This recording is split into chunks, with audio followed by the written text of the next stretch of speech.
Bismillahirrahmanirrahim. Makalah yang berikutnya adalah tentang membunuh kurban titipan, ya, membunuh kurban titipan. Ini kasus yang pernah terjadi, ya. Nggak tahu saya di mana. Yang jelas kasusnya hampir sama yang saya sampaikan tadi. Jadi ada sebuah lembaga yang membuka layanan untuk menerima kurban bagi siapa saja yang ingin berkurban. Kemudian oleh lembaga itu ditasarufkan, didistribusikan, ya, dikirim kepada desa-desa atau tempat-tempat yang membutuhkan hewan kurban, ya. Tetapi tidak banyak. Praktek itu ternyata menimbulkan madorot, ya, menimbulkan madorot, entah itu disengaja atau tidak. Pada saat mengambil hewan kurban itu di tengah perjalanan, kadang mereka mengalami sakit atau bahkan sampai ada yang meninggal. Mati, sapi, yo. Ya. Nah, terus itu nanti bagaimana status hewan yang dibuat kurban oleh instansi, baik itu PT, yayasan, sekolah, bank, dan seterusnya. Nah, itu bagaimana statusnya. Kemudian juga ada pertanyaan lagi, bagaimana hukum menerima korban dari orang yang non muslim. Karena layanan ini, ya, karena lembaga yang melayani penerimaan kurban itu ya kadang-kadang nggak selektif, ya. Pokoknya ada yang kurban ambil, ada yang kurban terima, ya. Dan yang ketiga, bagaimana hukum hayawan atau hewan kurban yang dibawa pulang dalam perjalanan itu mereka sakit, sehingga panitia kurban ini mengambil sebuah keputusan bahwa hewan ini tidak akan bisa bertahan sampai datangnya hari raya. Dan kemudian dia memutuskan untuk menyembelih hewan sebelum hari raya. Nah, itu bagaimana status udhiyahnya, itu bagaimana? Ya, tetapi juga kita harus memahami bahwa banyak sekali problem-problem yang terjadi di masyarakat, khususnya tentang masalah kurban. Ya, tentang masalah kurban banyak sekali. Ya.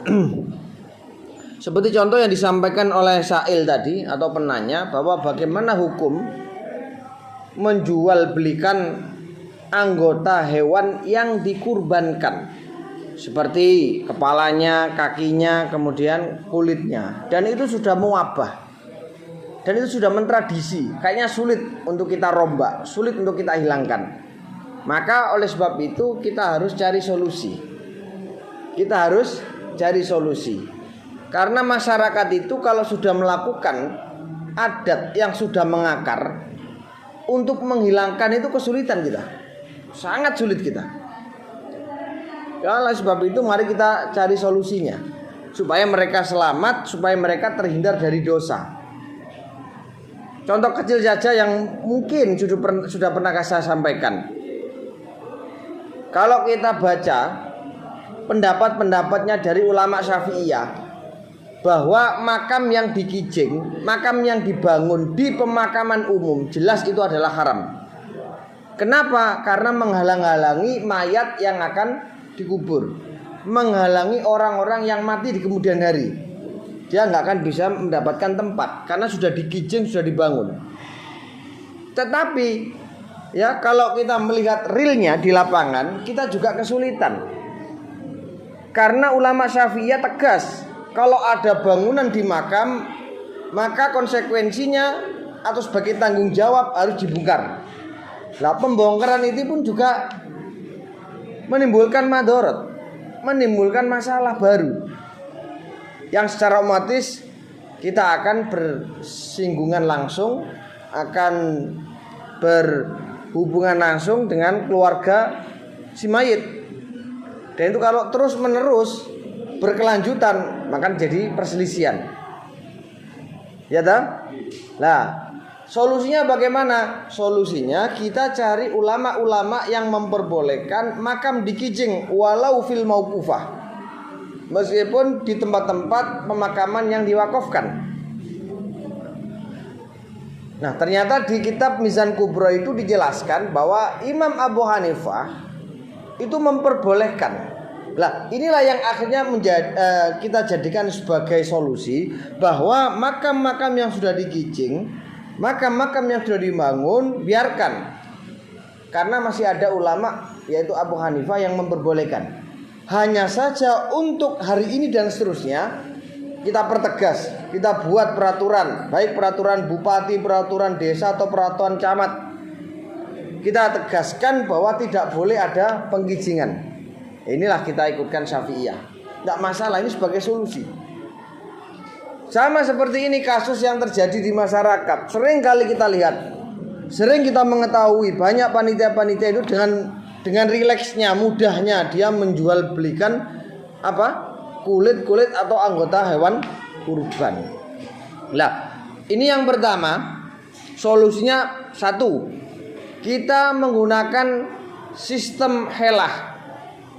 Helah itu ngerti sampean? Merekayasa hukum. Merekayasa hukum itu satu diperbolehkan karena diperintah oleh Allah. Kalau nggak diperintah oleh Allah, nggak boleh. Contohnya Nabi Ayub. Nabi Ayub itu kan pernah dia itu berjanji, dia bersumpah, kalau saya nanti sembuh, kamu akan saya cambuk sebanyak 100 kali. Istrinya kan begitu. Karena istrinya kan cantik sekali kan. Memang sunnahnya ulama kiai itu harus cantik. Ya, istrinya harus cantik. Nggak cantik kasihan. Kasihan dia ketika disowani sama murid-muridnya santrinya yang ayu-ayu. Kan dia minder kayak ya ini. Jadi istrine ulama, istrine nabi itu sunah kudu ayu. Lah, mestinya Pak Fadil bagaimana? Ya ikut sunnah itulah. Jadi begitu. Kemudian setelah itu Nabi Ayub benar-benar sembuh. Benar-benar sembuh. Lah istrinya itu kan juga tidak melakukan kemaksiatan. Dia menjual rambut untuk menyembuhkan anaknya raja. Nah, rambutnya berkhasiat itu. Ya. Kemudian Allah itu adil. Ayub yo kekasihku yo nabiku, bojone ku yo solehah. Engko kate diobong Ayub yo koyo yo apa? Wong ku yo bojone sing apik. Yo tujuane nulung Ayub. Cuma Ayub gak paham. Wis ngene yuk. Kono kowe iki wis sumpah. Jenenge sumpah golek dilanggar. Nggih Gusti. Kowe njukuo sapu lidi. Ngerti sapu lidi? Sing iki lho. Sapu lidi iku gendelen 100, kebyokno pisan. Ayo padha wae campur 100 ya. Dadi sidiledi kan 1. Kayak nyapu. Iku dadekno 1 kebyokno pisan. Iku rekayasa dari Allah, tidak apa-apa. Tapi mau rekayasa karena kepentingan kamu sendiri, itu yang tidak boleh. Kowe duwe wedhus 40, ya sudah genap 1 tahun besok. Dadak sore mok dol, jadi 39. Ditagih karo panitia, Pak, sampean wis wajib soalnya sudah 1 nisab kambing kamu. Coba delon, hitungan. Wong wedhus mek 39 kok kon zakat. Gak wajib, padahal wingi di dol. Itu berarti kan mereka saya hukum. Karena dijual lah. Jumlahnya menjadi 39 sehingga dia secara fikih tidak wajib. Nah, itu jenenge mereka saya hukum untuk kepentingan perutnya sendiri. Iku sok ben karo pangeran diadai umplung, diadai tong, gua nang ngene neraka. Protes. Gusti, kula niki mboten salah kok dipun neraka. Jare pangeran sing mlebon neraka ya sapa? Aku lho mlebono tong. Aku lho ora mlebono kuwi neraka, aku mek mlebono tong. Padha karo kuwi. Gak wajib wong 39. Ya mesti ae wong sorene mok dol. Loh, tapi kalau merekayasa hukum untuk kemaslahatan ammah itu tidak apa-apa. Banyak ulama-ulama sepuh itu yang merekayasa hukum atau mengkhelah hukum. Fikih itu sering direkayasa. Lah, bagaimana cara merekayasa? Begini. Zakat dengan kurban itu tidak sama. Kalau zakat itu tidak boleh kurang dari 3 orang dalam pentasarufan zakat. Misalkan zakat itu jumlahnya 2 ton. Ya, 2 ton. Maka 2 ton ini tidak boleh diberikan kurang dari 3 orang. Kalau sudah 3 orang boleh. Paham nggih sampean nggih? Jadi 2 ton tak kenong telu tok. Tapi kurang dari 3 tidak sah. Lah kalau kurban tidak, walaupun 1 boleh. Lah, kemudian para yai, para ulama itu mensiasati hukum. Kurban sebuahnya itu mulai dari sapi, kambing yang jumlahnya kira-kira ada 30 ekor, itu diakati kepada 1 orang. Bu, niki kurbane Pak niki disebut nih sampai jumlahnya berapa di situ, kemudian diserahkan kepada ibu tadi atau orang 1 mustahik. Kemudian dia bilang, "Ya, saya terima, qabil tu." Mari ngono nggih pun niki sampun kula tampi dan sudah menjadi milik saya. Lah, sekarang saya berikan lagi kepada panitia. Lah, ini statusnya sudah tidak sama. Panitia memberikan kepada mustahik 1 tadi adalah kurban, memang betul kurban yang diberikan dan diterima oleh mustahik. Mustahik kemudian diberikan lagi kepada panitia, namanya sudah sedekah. Lah, karena ini sudah sedekah, maka terserah bagi panitia. Mungkin ngedol, mupo terserah.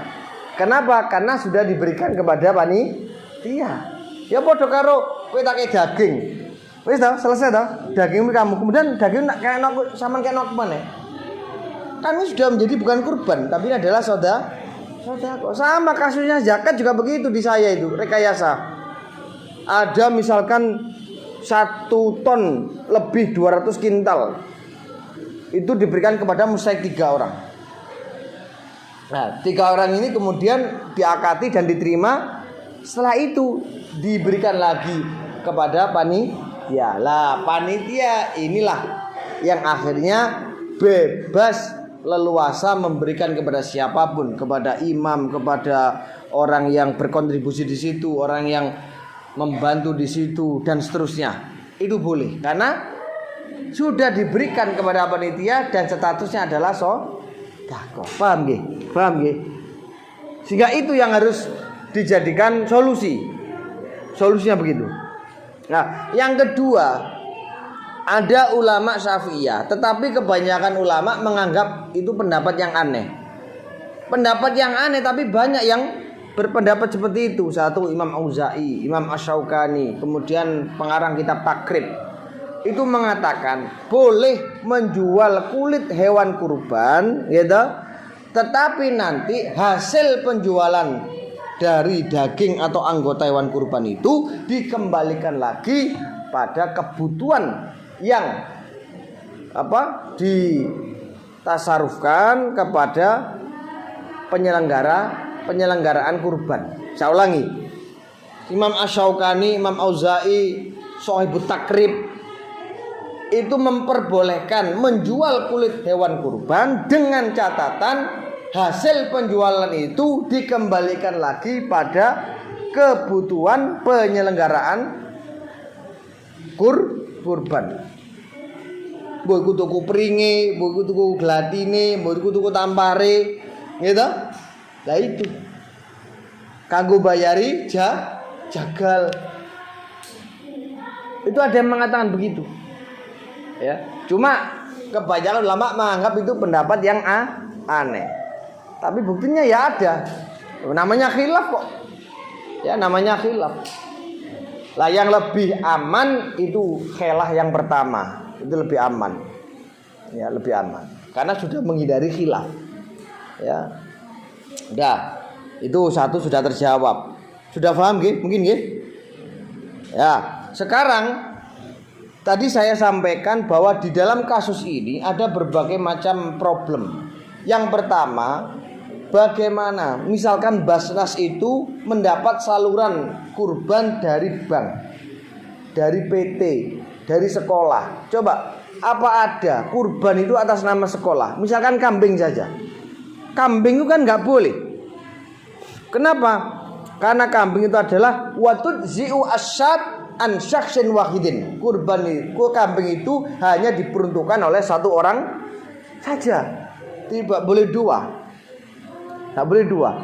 Nah, sehingga bagaimana hukum seperti apa sekolahan, kemudian bank, PT dan seterusnya mengadakan kurban, maka kurban itu tidak bisa dikatakan sebagai apa? Udhiyah, tetapi hanya sekedar sebagai sodakoh. Nah.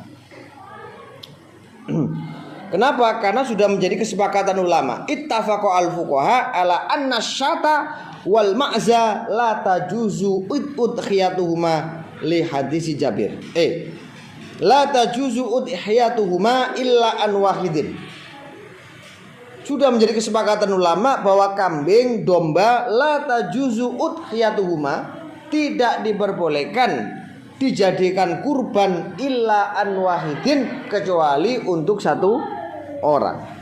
Wa tudzi'u al badanah awil baqarah an sab'ati ashkhasin. Kalau unta dan sapi baru dibuat kurban maksimal 7 orang. Kalau diketahui itu bank, mana sampean kudu teliti. Basnase kudu pinter. Sing nrimo layanan yo pinter, kudu pinter. Karena kalau ini kurban dari bank, maka tidak bisa dikatakan sebagai kurban, sebagai udhiyah nggak bisa. Atas nama yayasan. Lah yayasan itu kan yo kumpulane duwe wong akeh. Sekolah yo kumpulane duwite santri utawa duwite murid, gitu. Lah murid itu mama nek 1000. Kongon urunan 15.000-an. Beres kan? Ya. Tapi ini tidak bisa dikatakan sebagai udhiyah, tetapi hanya sebagai apa? Bentuk sedekah. Nah, kemudian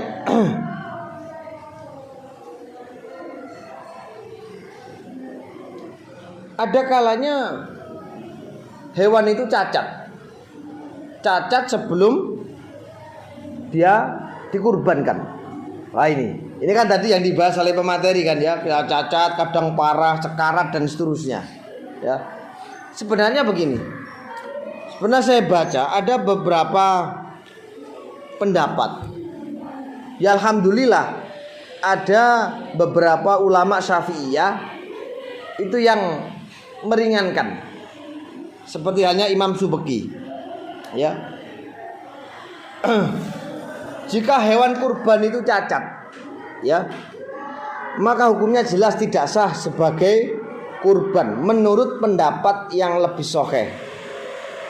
Namun menurut Imam Subeki min ashabis Syafi'i hukumnya sah dan mencukupi sebagai udhiyah dengan kecacatan hewan waktu penyembelihan. Misalkan gini, dia ini dibeli dalam keadaan sehat, diturunkan dalam keadaan sehat. Pada saat dia mau disembelih, otomatis kan dipegang, kemudian dibegal dan seterusnya. Lah dalam proses pembegalan ini, proses penyembelihan itu kakinya kan berontak terus, sehingga sampai dia mengalami patah tulang. Akhirnya cacat. Lah itu ulama menurut pendapat yang asoh itu nggak sah. Kurbannya kudu dibaleni. Lek kambing itu nggak apa-apa, lek sapi lho kon baleni ya krasa lho. Ono sing 30 juta, nek sing 40 juta ya piye.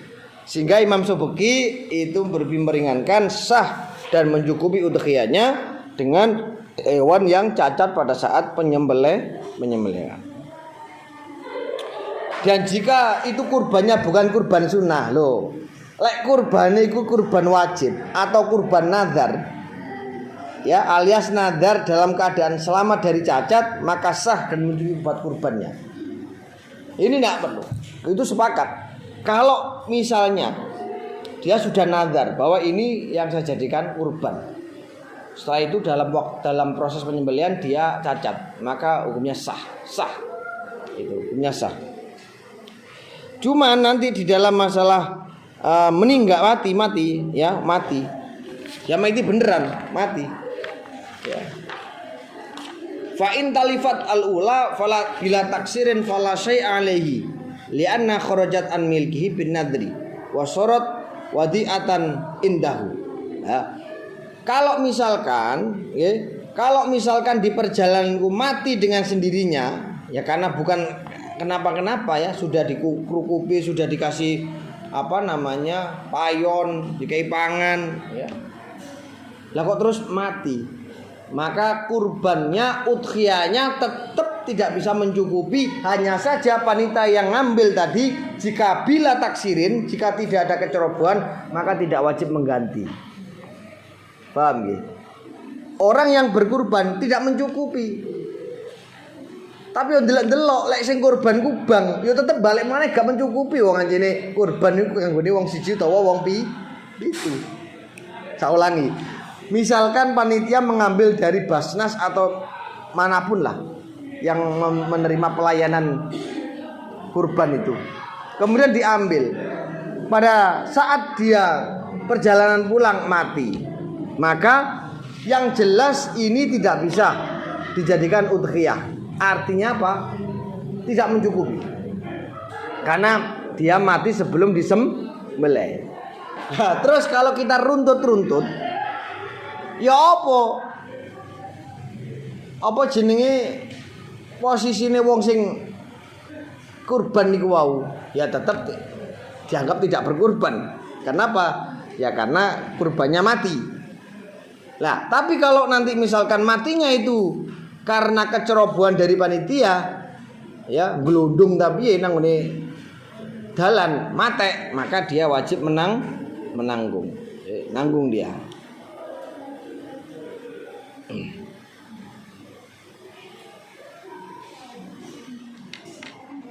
Nah, kemudian tadi panitia yang kemudian disembelih sebelum hari H, sebelum waktunya. Nah, tadi bagaimana hukumnya? Hukumnya? Nggak boleh tapi. Hukumnya nggak boleh. Hukumnya tidak boleh. Terus hasil dari sembelihan itu bagaimana?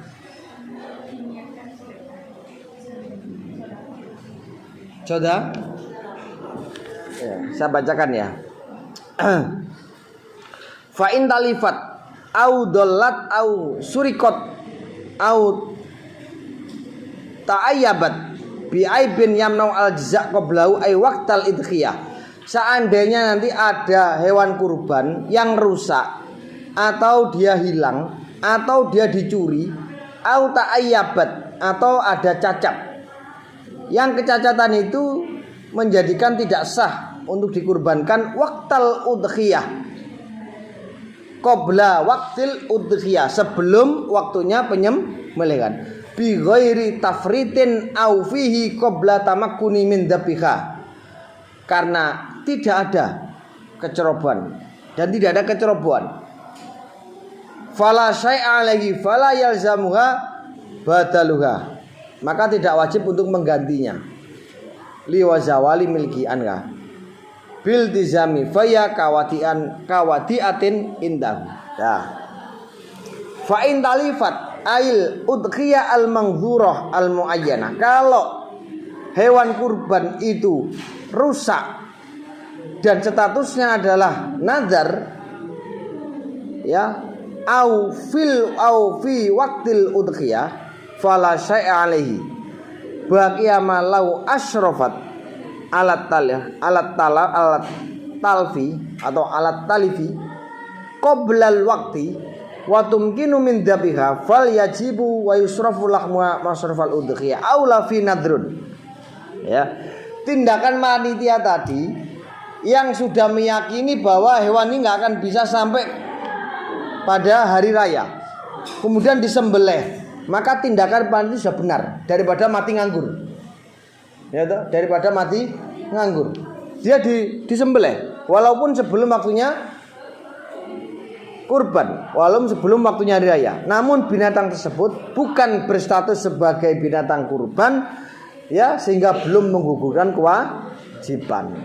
Ya, bila memang kurban itu wajib yang menjadi tanggungannya, ya, maka itu belum bisa dikatakan sebagai bentuk udhiyah. Ya tadi, ya didadekno sedekah. Nih. Apalagi dia mati, ya jelas malah belum berstatus kurban. Nah. Terus bagaimana hukum menerima kurban dari non muslim? Ya, bagaimana? Sikap yang tepat adalah tetap kita terima. Sikap yang tepat adalah tetap kita terima. Ya, jika memang ada harapan adanya kemaslahatan bagi orang Islam dan sekitarnya atau kaum muslimin. Jika menerima ini justru malah menguntungkan pihak kepentingan non muslim, maka sebaiknya tidak terima. Inilah yang dimaksud dengan adanya misi dan visi di belakang itu. Paham nggih sampean? Lek awake dhewe nerima itu, misalkan nerima kurban dari non muslim dan dia punya misi dan visi apa macam-macam lah acaranya, dia itu bisa lancar atau dia dipilih dan seterusnya. Kalau ada misi-misi seperti itu, maka jangan diterima jika benar-benar akan mendapatkan atau mendatangkan madharat, ya. Rasulullah itu pernah menerima hadiah, ya.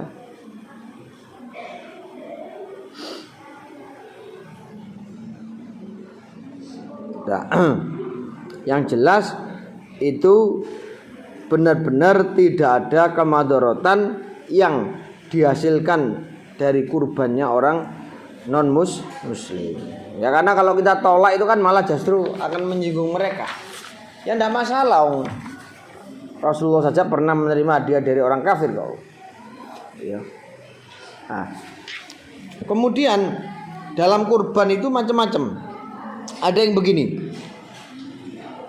Krono wong iki melarat, ora ndek duwe apa-apa. Akhirnya dia ini memiliki niat untuk menggabungkan antara kurban dan akikah.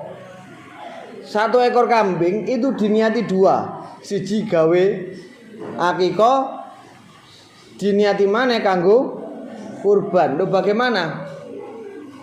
1 kambing niatnya 2. 1 niatnya untuk kurban, satunya untuk apa?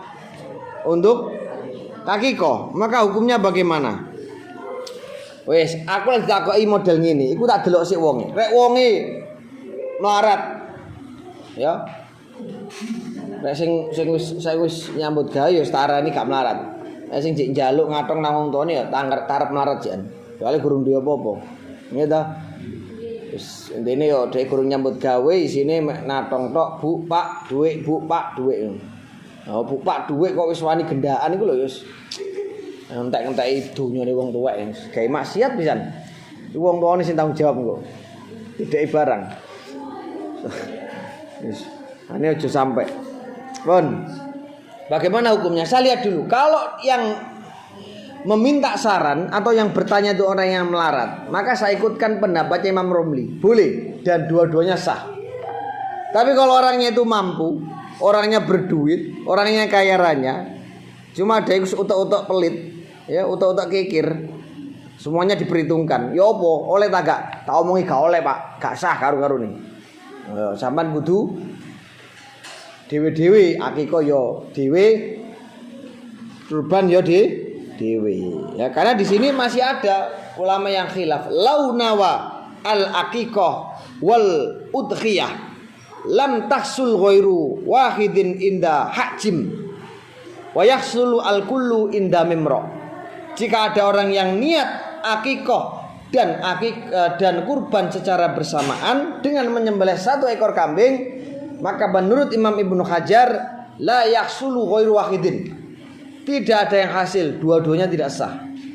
Tetapi wa yahsulu al kullu inda Romli.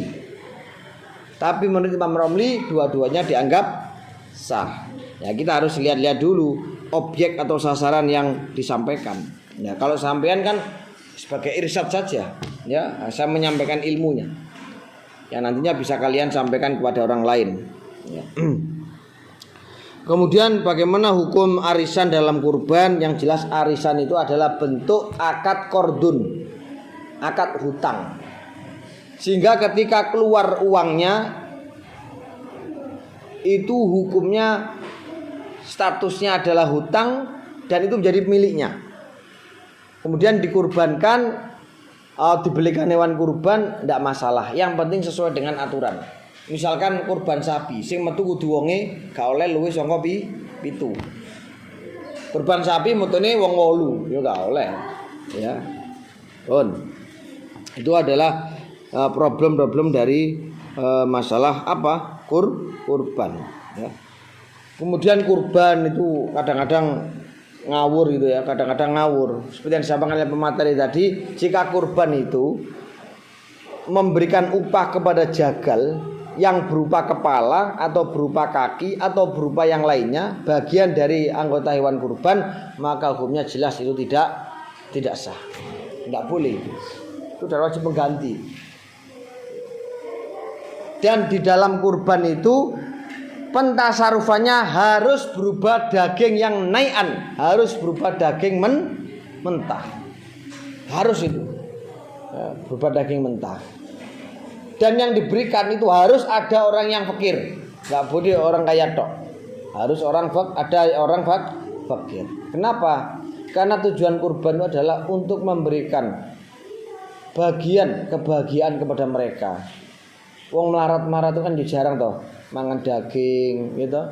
Wong melarat-melarat itu mangan daging kambing, daging sapi, tapi aja kan menen. Kulo enggak ada rencang. Saking senenge oleh daging sakilo iku disate dhewe, dipangan dhewe. Wis saestu. Mar ngono entek ya wis wareg gelegean budal rumah sakit. Betul itu. Daging 1 kilo disunduki, dadekno sate, dipanggang, dipangan dhewe. Entek saat ini budal rumah sakit. Walah, bro. Ngono kok yo seneng to, gitu. Ngono lho, mangan enak iku yo gak apa-apa rek. Itu mau aja kenemenen. Mangan enak iku. Yo sekadare ngoten. Wis wareg wis anu yo seleren, aja mok terusno ae. Wetengmu iku lho. Niku enten 3. HE nanggone wetenge sampean niku 1 niku angin, udara, nomor 2 iku makanan, yang ketiga itu minuman. Lerek mok boki panganan tok, mek minuman, udarane gak mau kei ruang. Ya iku sing gare megap.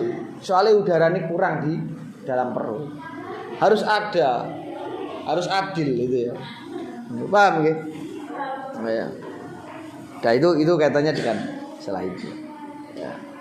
Ya, tapi membunuh hewan kurban titipan itu baik disengaja atau tidak sengaja, itu yang jelas kurbannya tidak bisa dianggap sah. Tapi tentang masalah ganti rugi tidaknya itu dilihat kepada orang yang membawanya. Kalau membawa mengantarkannya itu bila taksirin tidak ada kecerobohan, maka dia tidak wajib menggantinya.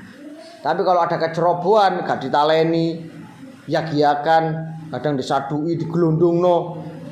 Lho ngetok apa jenenge ngedokno sapi, ngedokno kambing ya kudu kalon-alon to. Iku gak saduk ini. Mudun ngono.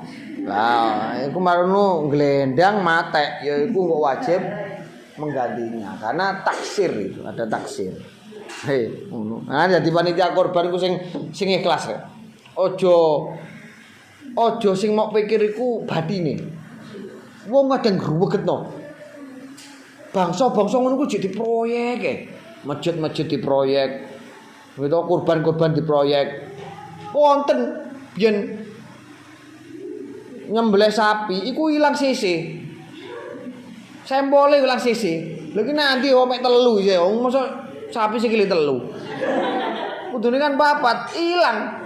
Krono akeh sing ngewangi, dadi sempole iki sampai Gak sikil sampai anu. Jadi pas mari dibelet, mbok digondol nanti ilang. Kuwole lagi ndi iki. Kok pek telu sempole kan gak mungkin sempole sapi telu. Lah nang ndi iku jenenge wong ngregetno. Ya ngono ku ngawur. Yo lek iso ku dhewe nyumbang. Lek iso WD iki memberikan kontribusi ora kok mau entiti ae. Menditi. Pokok sampean niku ora bener lakune nang nggone masjid. Aja katik ngarep-ngarep sugih sampean. Temen, aja ngarep-ngarep sugih sampean. Kok ngriwuk bondone masjid. Mbok proyek, mbok bati, ya. Wong kanthi dalan sing bener lho kadang-kadang gak rido pangeran iki. Dalan bener.